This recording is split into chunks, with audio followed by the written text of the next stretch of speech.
Halo guys, selamat datang di channel gua Omon Saham. Di video kali ini, sesuai yang gua share tadi di tab komunitas ya guys ya, kita mau ngobrolin indeks yang hari ini lagi ambruk parah nih guys ya.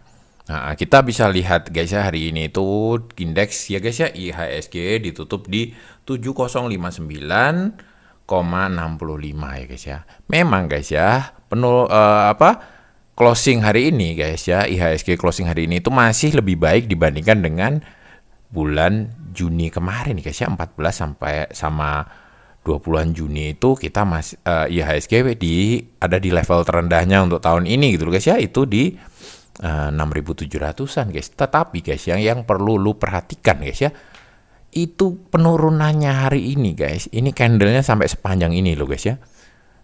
Guysnya. Candlenya itu sepanjang ini guys ya. Jadi turunnya hari ini itu ekstrim gitu loh guys ya, ekstrim ya. Hawa panik sellnya ini terlalu tinggi gitu loh guys ya. Penjualannya ini bener-bener panik gitu guys ya. Banyak orang menjual dengan harga yang seadanya gitu loh guys ya, selakunya aja gitu loh guys ya. Jadi akhirnya memicu harga IHSG hari ini turun lumayan signifikan ya guys ya, sangat signifikan gitu guys ya penurunan hari ini. Nah, yang kita perlu perhatikan lagi guys ya, ternyata guys di seluruh dunia juga ternyata mengalami hal yang sama guys ya, seluruh indeks ya guys ya, mulai dari Dow Jones ya guys ya, itu sampai turun 610 poin ya guys ya, 1,5% ya. Eurostock ya guys ya, Eurostock 50 itu minus ya guys ya. Jerman, Prancis guys ya, itu semuanya turun-turun semua guys ya indeks hari ini ya. Jepang parah nih guys ya, Nikkei 225 ini guys ya, turunnya sampai 13% ya guys ya, turun 4.839 poin guys ya. Ini masih mending lah guys ya. Kita turunnya cuma 247, 3% guys. Si Jepang ini guys ya, si Jepang ini parah guys ya, turunnya sampai 13%. Shanghai juga turun tipis ya. Shanghai tadi siang tuh masih menguat guys ya, tetapi ternyata sore dia juga minus guys ya. Taiwan juga turunnya lumayan dalam, 1000 poin alias 4,4% ya guys ya. India pun ya, perindapan ini juga turun guys. Jadi guys, kita bisa lihat ya guys ya, bahwa seluruh dunia sekarang lagi parah nih guys ya, lagi error nih guys ya. Penyebabnya apa guys ya? Ya, yang pertama guys ya, mungkin ini guys ya. Jadi ini opini gua itu karena perang ini loh guys ya, perang Israel sama Iran ini loh. Ini mereka udah siap-siap guys ya. Hari ini itu Hizbullah itu mau nyerang gitu loh guys ya. Mungkin orang banyak yang khawatir guys ya. Terus yang kedua guys, nah ini guys ya. Jadi bank-bank di Cina itu guys ya, sebulan tuh tahu-tahu pada bangkrut guys ya. Penyebabnya itu karena ini guys ya, banyaknya kredit macet guys. Jadi mereka sampai 40% rasio kredit macetnya. Nah, ini pasti pada ngawur nih perbankannya Cina ini guys ya. Jadi mereka ini pasti mismanagement gitu loh guys ya, salah manajemen gitu loh guys ya. Kok tingkat kemacetan sampai 40% guys ya, itu menurut gue konyol guys ya. Tetapi guys ya, itu mungkin dua hal itu penyebab kepanikan yang mungkin porsinya sekian persen lah guys ya, 5% atau 6% guys ya. Penyebab utama ya guys ya, penyebab utama dari kekacauan di bursa seluruh dunia itu adalah ini guys ya. Jadi adanya rilis data ekonomi Amerika yang memburuk dengan cepat ya guys ya. Jadi Amerika ini guys ya, ini sangat besar pengaruhnya terhadap dunia ya guys ya. Apapun yang terjadi di Amerika, kebijakan-kebijakannya itu selalu berpengaruh terhadap ekonomi dunia gitu loh guys ya. Jadi ketika dia merilis laporan yang kondisinya begitu buruk ya guys ya, antara lain ya tingkat pengangguran itu dia itu 4,3% ya guys ya, naik ya, itu yang tertinggi lagi ya guys ya. Dan jauh di atas ekspektasi orang-orang gitu loh guys ya. Penambahan terkerja sektor non pertanian ya guys ya, juga hanya 114 ribu gitu loh guys ya. Jauh di bawah Juni yang 179 ribu ya guys ya. Pasar itu ekspektasinya di 175. Terus klaim pengangguran juga naik signifikan ya guys ya.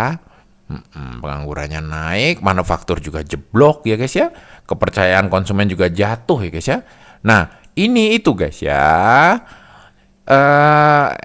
ini guys ya, ini itu dipengaruhi oleh suku bunga tinggi gitu loh guys ya. Nah pelaku pasar ya semuanya itu berharap guys ya, berharap dengan suku bunga The Fed ya guys ya, yang dalam waktu dekat ya, infonya di September itu The Fed akan memangkas suku bunga gitu loh guys ya. Nah, apa sih pengaruhnya suku bunga ini dengan investasi guys ya? Ketika suku bunga naik guys, suku bunga naik itu akan memicu perbankan untuk menaikkan simpanan masyarakat di deposito ya gitu loh guys ya. Jadi orang-orang akan berbondong-bondong ya guys ya, investor-investor saham itu dengan mereka yang punya dana miliaran, mereka akan lebih memilih untuk berinvestasi di sektor-sektor deposito tersebut karena rate-nya tinggi dan secara keamanan sangat aman gitu loh guys ya. Akhirnya mereka berbondong-bondong pindah ke deposito, menyebabkan mereka asal-asalan jual gitu loh guys ya. Ketika The Fed ataupun Bank Indonesia ya, bank sentral masing-masing negara itu menurunkan, memangkas suku bunga guys, otomatis ya para investor akan berbalik gitu loh guys ya. Mereka mendingan berbalik ke saham lagi. Karena apa? Meskipun resikonya tinggi, itu resikonya itu sebanding dengan hasilnya gitu guys ya, dibandingkan dengan mereka masuk di deposito karena suku bunganya rendah. Percuma, duit gede juga kalau bunganya terlalu rendah ya mending nggak usah gitu loh guys ya. Gitu. Jadi itu hubungannya suku bunga dengan investasi itu kayak gitu loh guys ya. Itu teori yang gue dapat waktu kuliah dulu guys ya, kayak gitu. Jadi memang ada informasi guys bahwa di September itu The Fed akan memangkas suku bunga, dan di saat itulah ya guys ya, pasti ya guys ya bukan pasti sih guys ya, gue kok pede banget gue bilang pasti guys ya. Menurut gue guys ya, menurut gue ketika The Fed akan memangkas suku bunga nanti di September, itulah akan terjadi rebound besar-besaran di bursa dunia gitu loh guys ya, termasuk indeks harga gitu guys ya, gitu. Nah, jadi penyebabnya itu guys ya, penyebabnya ini lebih karena sentimen gitu loh guys ya, sentimen data Amerika yang menunjukkan bahwa mereka mau resesi gitu loh guys ya. Amerika itu udah terancam resesi, itu yang memicu orang-orang panik gitu loh guys ya. Seluruh investor di seluruh dunia itu panik, mereka mending pindahin ke obligasi atau emas ya, atau deposito yang lebih aman gitu guys ya. Mereka pada pindah gitu guys ya. Nah ini guys ya, jadi hari ini tuh saham-saham yang dibuang asing itu ya, nomor 1 BBRI guys ya. BBRI itu asing jual 1,5 triliun guys, beli 900 ya. Net sell-nya itu net buy ya, net buy atau jadinya net sell ya guys ya, karena lebih banyak jualnya itu 621 miliar ya guys ya, 621 M ya. Yang kedua BBCA, Akra ya guys ya, Tower Brand, Buka ya, MDKA ya, ISAT ya, MAPI, ITMG ya guys ya. Tapi yang 3 terbesar itu adalah BBRI, BBCA, dan Akra guys ya, yang paling banyak dijual asing ya. Nah, saham-saham yang paling banyak diperjualbelikan hari ini itu ada di BBRI, BBCA, BMRI ya guys ya, rata-rata perbankan guys ya. Perbankan yang hari ini banyak diperjualbelikan dengan harga yang semuanya pada turun lumayan signifikan ya guys ya. Nah, pertanyaannya guys ya, pertanyaannya apakah yang akan terjadi nanti gitu guys ya, atau apa yang harus kita lakukan gitu guys ya dengan kondisi yang seperti ini guys ya, kondisi yang IHSG-nya ambyar gitu guys ya, hancur ambruk gitu guys ya, saham-sahamnya semuanya merah ya guys ya, rata-rata merah. Nah gini guys ya, dari setiap krisis itu memunculkan yang namanya peluang gitu loh guys ya. Ya seperti kita tahu lah ya guys ya, Lo Keng Hong juga itu menjadi triliuner karena membaca peluang ya. Munculnya seorang triliuner Lo Keng Hong itu dari krisis di tahun 98 gitu loh guys ya. Jadi setelah krisis itu, sehabis krisis recover itu muncul jagoan-jagoan baru gitu loh guys ya. Jadi siapa tahu guys ya, siapa tahu elu atau omon-omon ini suatu saat akan menjadi jagoan-jagoan baru gitu loh guys ya, setelah krisis gitu loh guys ya. Nah jadi krisis itu menimbulkan peluang guys, apalagi kepanikannya seperti ini guys ya. Merahnya sepanjang ini nih kelihatan banget gitu loh guys ya, ketakutannya luar kayak udah mau kiamat aja gini guys ya, kayak gitu. Jadi ini pasti akan berlangsung beberapa hari guys ya. Kalau opini gue ya guys ya, opini gue itu penurunannya akan berlangsung beberapa hari. Nah, ada dua yang harus kita lakukan ya guys ya. Buat lu yang masih punya cash ya, gue selalu ingetin kita harus selalu punya cash ya guys ya. Buat lu yang udah punya cash, lu harus mulai watchlist ya guys ya. Tetapi jangan buru-buru beli guys ya. Wait and see guys ya. Wait and see ya. Tapi buat lu yang sudah terlanjur duitnya habis ya. Kayak tadi di tab komunitas juga udah ada beberapa yang komen pengen serok tapi udah nggak punya duit. Nah, buat lu yang sudah punya, yang duitnya udah habis guys ya. Yang duitnya sudah habis ya udah diem aja, nggak usah panik, nggak usah cut loss guys, santai aja. Ini cuman kepanikan guys ya, kepanikan. Ingat, kemungkinan September the Fed akan memangkas suku bunga, kondisi akan berbalik arah. Di saat itu kalau lu udah pada cut loss, lu rugi, modal lu berkurang, lu nanti malah tekor ya guys ya, lu boncos ya guys ya. Takutnya harga saham nanti berbalik arah dah, tinggi naik cepat ya guys ya, modal lu udah terlanjur habis gitu loh guys ya. Jadi ya udah, kalau lu cash lu udah habis buat beli saham, ya slow aja guys. Lu nggak usah ngapa-ngapain, lu diem aja guys ya. Lu lihat aja, wait and see juga guys ya. Wait and see ya, diem aja melihat pergerakan harga yang bakalan turun terus lalu kemudian rebound nanti gitu loh guys ya. Tetapi yang lu banyak sedia cash, lu yang sudah menyediakan cash mungkin ya 50% ya guys ya, 50-20% lah ya, minimal tuh 20% guys ya. Maksimal itu ya 50-60% masih oke lah guys ya, 50% lah guys ya maksimal. Lu pegang cash ya, itu mulailah wait and see ya guys ya, wait and see dan mulai melihat-lihat ya guys ya. Kalau gua kemarin guys ya, udah bikin video tentang daftar saham yang akan membagikan dividen di bulan Oktober gitu loh guys ya. Nah, ini peluang guys ya, mereka pada diskon nih guys. Mereka pada diskon nih. Hexa, Asia, ALI, Auto, KMDS ya. Ini pasti pada diskon. Ya, Astra Grafia sama UNTR ini mereka Oktober nanti pada mau bagi dividen guys. Dan sekarang mereka pada terdiskon.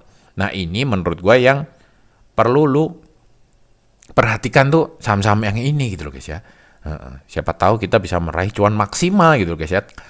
Ya, saham-saham ini berpeluang bagus ya guys. Saham-saham ini berpeluang bagus dengan kondisi yang ada sekarang ya guys ya. Yang mereka ini mau bagi dividen di bulan Oktober dan saat ini mereka lagi diskon lumayan tinggi gitu loh guys ya. Tetapi yang gua informasikan tadi di awal guys ya, bahwa ini mungkin akan terjadi beberapa hari gitu loh guys ya. Jadi kita nggak perlu buru-buru gitu loh guys ya. Kita nggak perlu buru-buru beli.